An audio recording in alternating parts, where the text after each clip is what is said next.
the African penguin in its natural habitat. This southern African seabird has been classified a vulnerable species, but it is fast approaching endangered status. It could be extinct in the wild in 70 years if present losses continued. This is what about 20% of the world population of African penguins look like after a disastrous oil spill off South Africa's west coast in June. If it had not been for the largest and most remarkable rescue operation of wild birds ever undertaken, more than 40,000 of a total world population of 160,000 African penguins could have been lost. African penguins would have been extinct a lot sooner than 2070. The drama started on 21 June when the Panama-registered ore carrier Treasure asked to be allowed into Cape Town harbour. When it arrived, maritime safety authorities noticed a large tear in its hull. Fearing it might sink right there, they had it towed out to sea. These are the last visuals of the Treasure. Soon afterwards, the tow connection parted and the ore carrier sank 6 kilometers off the coast. Its 1,300 tons of fuel started leaking immediately. Penguins covered in oil came ashore on Robben Island, 20 kilometers to the south, the very next day.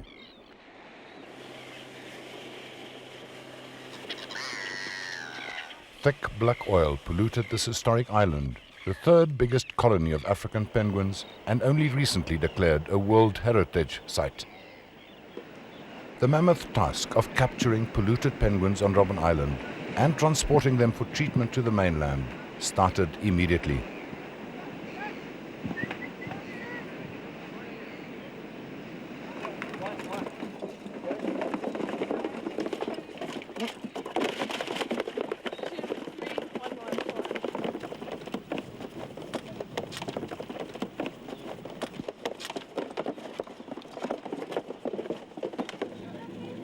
Unoiled birds were also removed as a preventative measure. Fortunately, the weather around the Cape Peninsula was unseasonably calm during the main part of the evacuation.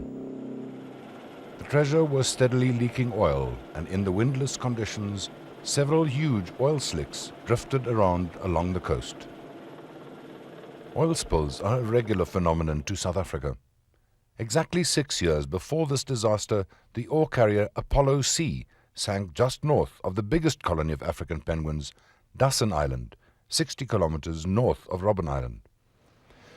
A non-governmental organization, the Southern African National Foundation for the Conservation of Coastal Birds, SANCCOB, saved about half of the 10,000 oiled birds found. Many of these survivors were now again oiled and had to be captured a second time. At the moment there's in excess of 2,000, which is beyond our capacity. We're busy setting up a satellite station in a warehouse in Salt River, and so some of the birds will go there. Since the Apollo C disaster, SANCCOB and the Western Cape Nature Conservation Authorities have virtually perfected the technique to capture, clean and care for oiled birds. A major improvement was the specially designed boxes for transporting captured penguins. During previous spills, most mortalities occurred during transportation. The portable net also proved very effective. But SANCCOB's real formula for success lies in the procedure that starts when the oiled birds arrive at the SANCCOB Center at Rietvlei near Cape Town. Before the birds are washed, they receive emergency medical treatment, and each individual bird is assessed and documented. What we do next is we just assess his hydration. So in that we just have a look at the skin elasticity in his neck. And you see how it's falling back down again, that's normal, okay? So I'm quite happy that he hasn't become dehydrated. Okay, so the next thing we need to do is to give him some rehydration fluids. This contains glucose and electrolytes for giving him some energy. Okay, this tube gets passed all the way down into their stomach. All right. Now leave the tube there and give him some activated charcoal. The activated charcoal binds the toxins in their stomach, and at the same time this particular product has kaolin in it which lines the stomach, because one of the problems with the oil is that it's very ulcerative, so it causes ulceration of the gastrointestinal tract. So to prevent that anemia and to aid them in any anemia that they're suffering from already, we give them an iron injection. Okay, so each bird gets their own individual record. So we've got a juvenile. His weight was 2.5 kgs. Okay, oiled, yes or no? He's oiled. The percentage of his oiling, probably about 50%. 50%. Washing the oil off is the critical part of the rehabilitation process. Oil destroys a bird's waterproofing by causing its feathers to clump together. This leads to hypothermia in cold seawater. An oiled bird will not hunt, but mobilize its fat reserves and eventually dehydrate and die. Okay, so it's very important that you always work with two people. The one person is your handler, and they're holding the bird firmly all the time, for the bird's safety and for the washer's safety, because the bird will bite the washer. We use the toothbrush to clean the more delicate areas, working around their head and around the eyes, making sure that the soap and the detergents don't get ingested by the birds or onto their eyes. The detergent needs to be rinsed off properly for birds to regain their waterproofing. If you look really closely, you can actually start to see the down becoming dry.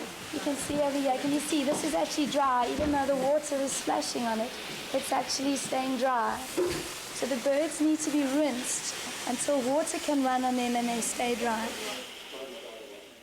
These little guys have made such a mark in my life. The first few nights, I don't think there was a dry eye here, even now.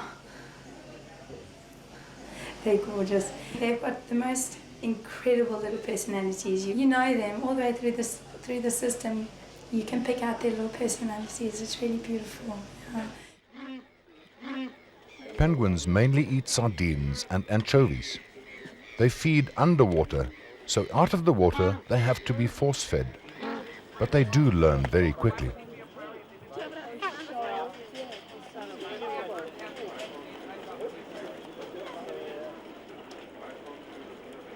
As the number of oiled penguins grew daily, the conservation community and broader public of Cape Town started mobilizing.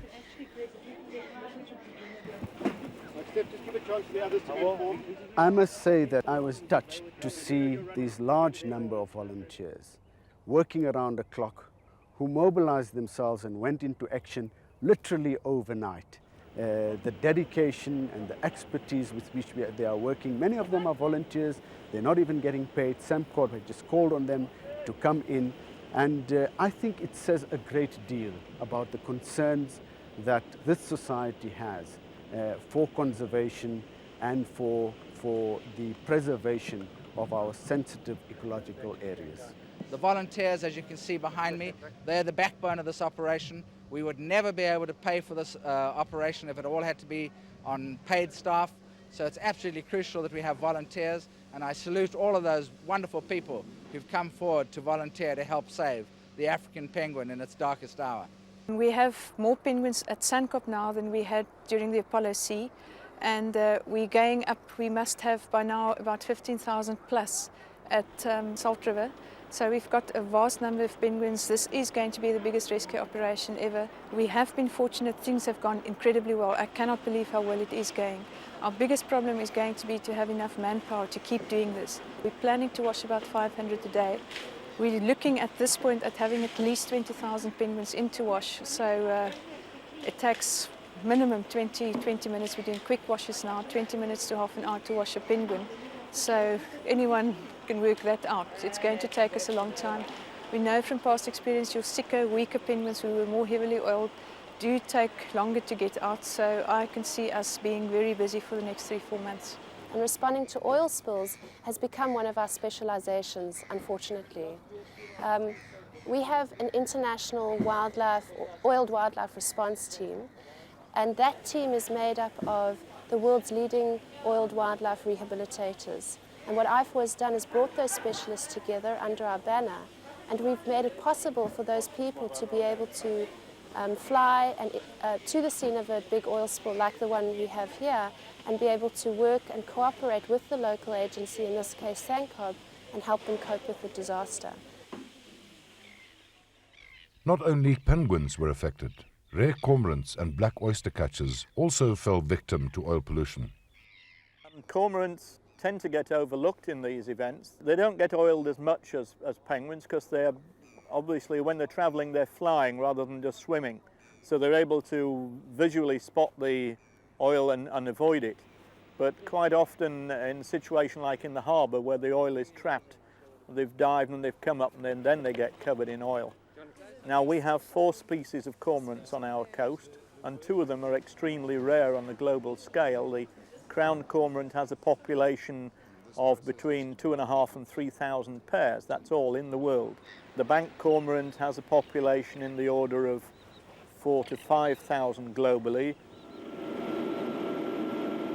And then, on day 6 of the drama, SANCOB and Cape Nature Conservation realized that several oil slicks had surrounded the biggest single breeding colony of African penguins on Dassen Island. Now the oil spill was threatening close to half of the total world population of penguins.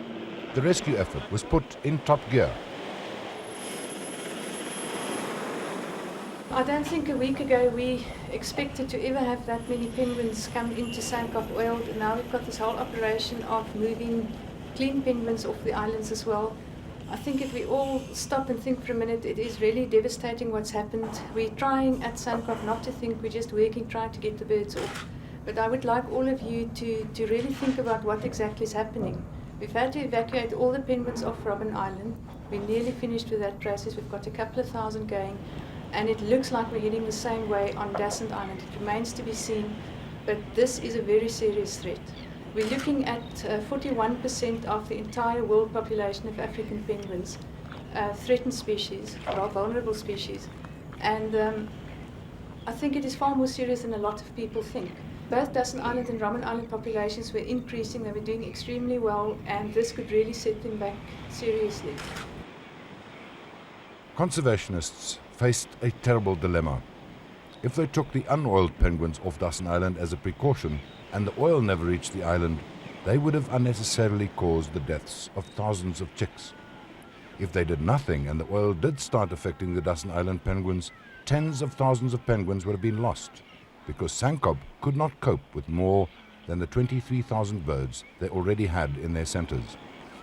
Our sort of plan and focus at the moment is to fence off the very big dense colonies that are most susceptible to the oil pollution, those colonies which are on the south and the eastern side. And what we're doing is we're transferring some of the penguins, or a lot of the penguins that are outside of the wall, that are unoiled, and putting them inside the exclusion wall to ensure that they don't go out to sea and are exposed to the pollution. And what we're also doing in some of the really big dense colonies that are outside of the wall, we are fencing off the colony again to ensure that the penguins don't go into the sea. And the plan is to evacuate as many of these penguins as possible, get them off to the mainland and taken up to Port Elizabeth. Our focus is on the adult birds at the moment. We have obviously a limited amount of resources to be able to rescue all the penguins. There are probably in the region of 50 to 60,000 adult penguins on the island, so we just have absolutely no way of rescuing every single adult and chick. It's the biggest dilemma I've had to face in my life. If we hadn't fenced in the island, the birds would have gone to sea and they would have got into the oil. It doesn't matter that the oil isn't on the beach, it's the oil in the feeding grounds that counts. Actually, the lack of a strong wind has caused the oil to wander about unpredictably, and it's caught us out, and we've had to take the decision now. We cannot let the clean birds go to sea. We have no capacity to feed them on the island, so we're going to have to catch them and remove them, and we're going to take them to Port Elizabeth, and hopefully by the time they get back here, the situation is under control. We're trying to move 15,000 penguins off Dassen Island in 3 days, unoiled penguins. The strategy that we're pursuing is correct, and the strategy is informed by an intention to ensure the breeding survival of this species as far as we're able to do that, as the best intervention that we can make to rescue the species. So we're concentrating on a range of strategies which save breeding adults so that they will be able to breed again in the next breeding season. And I think that that's correct. What we can't say is how many penguins that are unoiled on Dassen Island at the moment would be oiled if we allowed them to remain on Dassen Island. But we're hedging our bets because we don't know. In the first 3 weeks after the ore carrier sank, more than 21,000 unoiled penguins were transported by road to Port Elizabeth and released at Cape Recife, 1,000 kilometers away from the oil slicks. Their remarkable homing instinct would take them back to their breeding colonies. It would mean that for around 20 days, they would be in unpolluted waters and feeding themselves.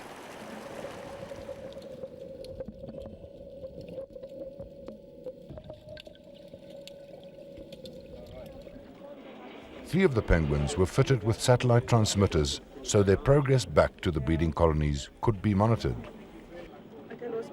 Well, this is an instrument that will send a signal to a satellite to show us where the bird is. The glue will start lifting naturally within a month.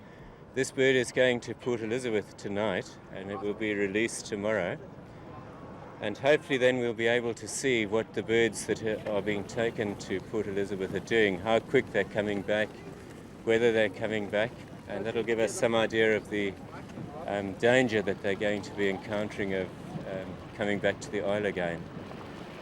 The three penguins, named Peter, Pamela and Percy, immediately started their long journey back. Hundreds of thousands of people worldwide followed their progress on the internet. Will they make it past the shark-infested waters around Dyer Island? Won't the seals get them? But the penguins swam non-stop and soon rounded the southernmost tip of Africa, leaving the Indian Ocean and re-entering the familiar colder waters of the Atlantic.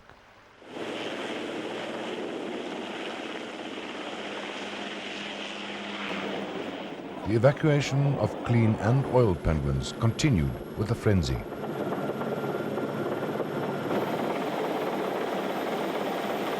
But some of the volunteers were unhappy that so many thousands of chicks and eggs were being abandoned. The priority is definitely the breeding pairs. They have a much higher survival rate, naturally, even if they're not oiled. In an ideal world, we'd like to save the chicks as well, but we just have to deal with the resources we have at the moment and to set priorities. For me, as a conservation scientist, it's not actually a difficult choice. For me, the protection of the further conservation of the species requires that we save the adults. Under normal circumstances, the majority of chicks die in their first 6 months of life. Probably not more than 10 or 15% actually make it through the first year. Whereas the adults, once you've got a bird to adult state, it's got probably a 15 to 20 year lifetime and it can breed 2 or 3 times a year. The future of the species is dependent on saving the adults here. Certainly we feel for the chicks and we don't like to see the chicks dying, and in fact as soon as we've rescued as many adults as we can, we will be going in and we will be taking off the orphans, and orphans are going to be treated at several centres, and for those that we aren't able to take into care, we will just have to put to sleep in a humane fashion. Still, several hundred young penguins were saved, and once Robben Island was declared free of oil, they were taken back and released.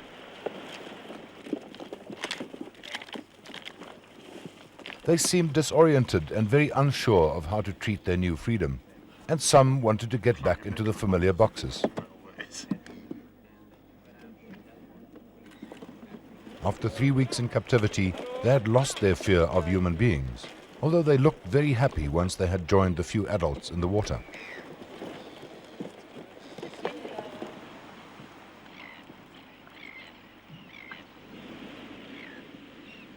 These young ones will now have to relearn how to fend for themselves.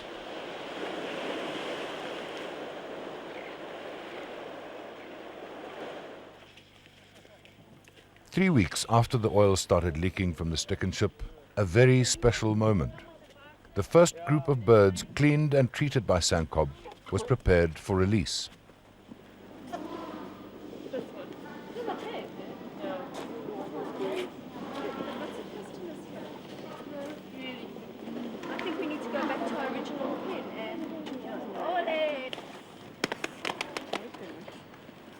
park for to feed us. I know.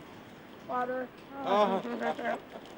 Like penguins. After a last good meal from a human hand and a last injection or two, they were fitted with flipper tags, which would make it possible to follow their progress back to normality the next few years.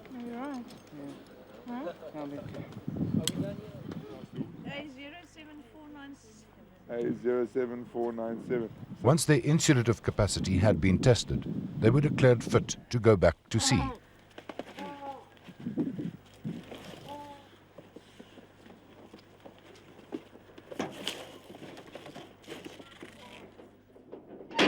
Look after our birdies. Smaller trailer, man. Drive carefully.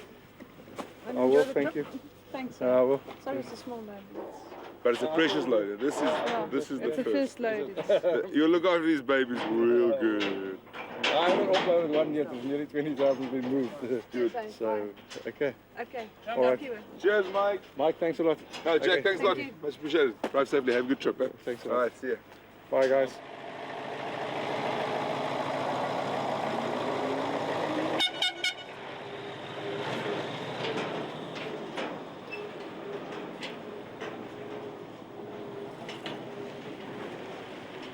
After the road trip to Cape Recife, they were released and started the long swim back.